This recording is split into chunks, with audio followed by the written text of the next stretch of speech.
Na sessão plenária de hoje, os ministros do STF analisam se aceitam ou não os embargos infringentes na ação penal 470.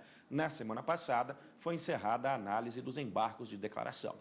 Foram analisados pelo plenário 26 embargos de declaração. 19 foram negados integralmente e 7 parcialmente aceitos. Ainda na semana passada, o Supremo começou a julgar a validade dos embargos infringentes, mas somente o presidente do tribunal e relator da AP 470, o ministro Joaquim Barbosa, votou sobre o tema. Para ele, os infringentes foram revogados e aceitá-los seria uma forma de eternizar o processo. O próximo a votar, o ministro Roberto Barroso, pediu que a sessão fosse suspensa para que advogados de defesa pudessem apresentar argumentos sobre o tema.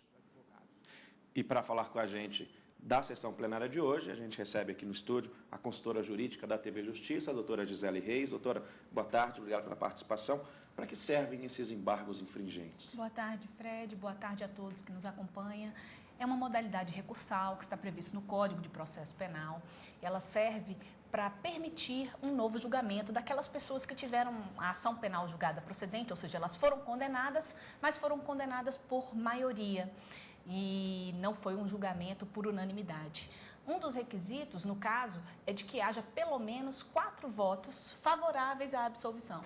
Então, por meio dessa modalidade recursal, o Supremo Tribunal Federal analisa nessa sessão plenária se eles são ou não cabíveis no âmbito dos julgamentos das ações penais originárias aqui no Supremo Tribunal Federal e, se forem admitidos, significa dizer que eles terão direito a um novo julgamento. A gente viu aí que o ministro Dr. Luiz Roberto Barroso pediu para um tempo, para poder analisar um pedido feito pelos advogados. Que pedido foi esse? Bom, o que aconteceu na sessão plenária da semana passada foi que os ministros começaram a analisar esses agravos regimentais. E por qual razão? Porque o ministro Joaquim Barbosa, ele indeferiu a análise desse tipo de recurso aqui no Supremo Tribunal Federal. Por conta disso, houve então a interposição de recurso contra essa decisão monocrática, são 3 agravos regimentais, e eles começaram então, os ministros começaram a analisar se eles são ou não cabíveis, os embargos infringentes no âmbito dessas ações penais aqui no Supremo Tribunal Federal. Uma sugestão do ministro Luiz Roberto Barroso foi no sentido de que a sessão fosse suspensa e fosse dada oportunidade para que os advogados apresentassem os argumentos favoráveis ao cabimento desses embargos infringentes. Então, basicamente, o que os advogados pedem é que esse tipo de recurso ele seja admitido no STF e que seja concedido um prazo em dobro, assim como foi feito nos embargos de declaração. O prazo, de acordo com o regimento interno, para esses embargos infringentes é de 15 dias.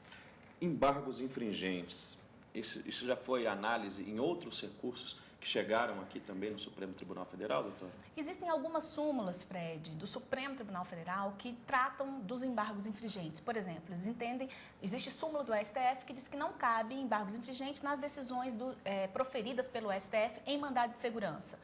Em outra situação, uma outra súmula prevê que nas matérias constitucionais, aquelas decisões proferidas pelo plenário no que diz respeito à matéria constitucional também não teriam cabimento os embargos infringentes. Então, assim, ao todo, me parece que são 6 súmulas que tratam dessas questões. Ainda não houve um posicionamento definitivo do STF em relação ao cabimento dos embargos infringentes em ação penal originária. Existe, sim, um entendimento do ministro Joaquim Barbosa, que ele já externou, no sentido de que, como existe uma lei, a Lei 8.038 de 90, que trata exatamente sobre o julgamento das ações penais originárias no âmbito do STF e STJ, essa lei, por regular toda a matéria e não ter previsto essa modalidade recursal, então teria revogado o que está no regimento interno.